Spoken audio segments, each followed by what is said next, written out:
11:30 बज रहे थे जब ट्रेन एक सुनसान स्टेशन पर रुकी। वो अपना सामान, एक ट्रॉली बैग और एक हैंड बैग लिए प्लेटफॉर्म पर उतरी। लड़की पलटी और लटक गई। ये क्या? वो अकेली ही थी जो उस स्टेशन पर उतरी थी और कोई भी नहीं था। कैसी वीरानी छाई थी वहां।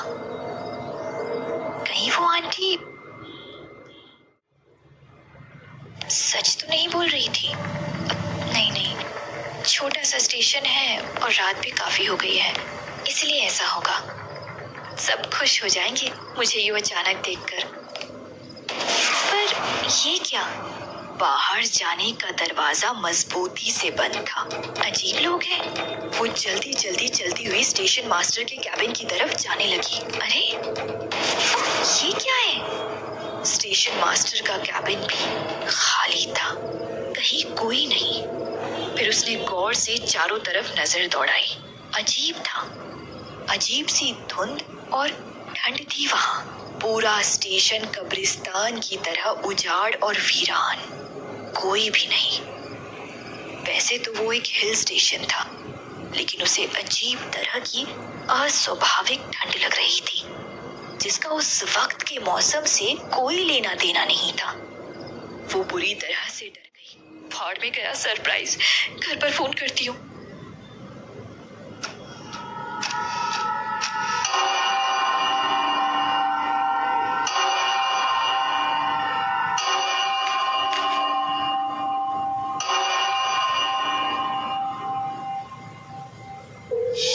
तभी आसपास कई साए दीवारों से, खंभों के पीछे से, कूड़ेदान के पीछे से उभरने लगे। कहीं कहीं धुआं उड़ने लगा। खींचने और धकेलने की आवाजें आने लगी। अब सब कुछ था यहाँ। चाय वाला, खोमचे वाला, आते जाते लोग। पर ये सब अचानक कैसे? गेट तो बंद था ना। वो भागकर एक बड़े से कार्डबोर्ड बॉक्स के पीछे छुप गई।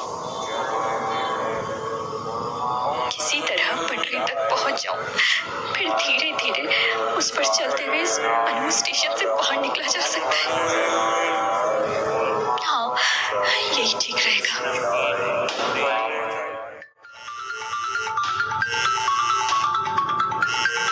स्टेशन पर मंडराने वालों का पूरा ध्यान मोबाइल की तरफ हो गया।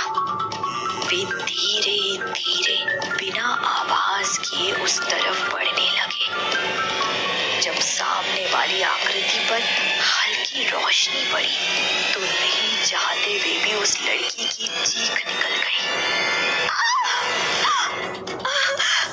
उसका पूरा चेहरा जला हुआ था और आंखें सफेद थी, और यही हुलिया बाकी आकृतियों का भी था।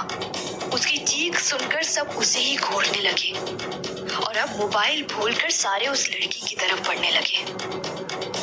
वो कुछ सोच पाती इससे पहले उसकी दाईं तरफ से एक आवाज आई और सभी जले हुए चेहरे उस तरफ मुड़ गए। एक भयानक चरमराहट के साथ एक अजीब सी ट्रेन आकर उस प्लेटफॉर्म पर रुक गई।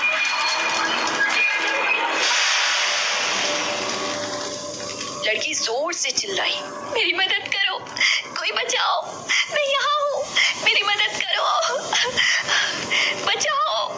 पर ये क्या? ट्रेन से उतरने वाले लोग भी वैसे ही जले चेहरे वाले थे। सबके सब एक बड़े घेरे में उस लड़की को घेर कर खड़े हो गए। अब सभी धीरे धीरे उस लड़की की तरफ बढ़ने लगे। लड़की डर से झमसी गई। अब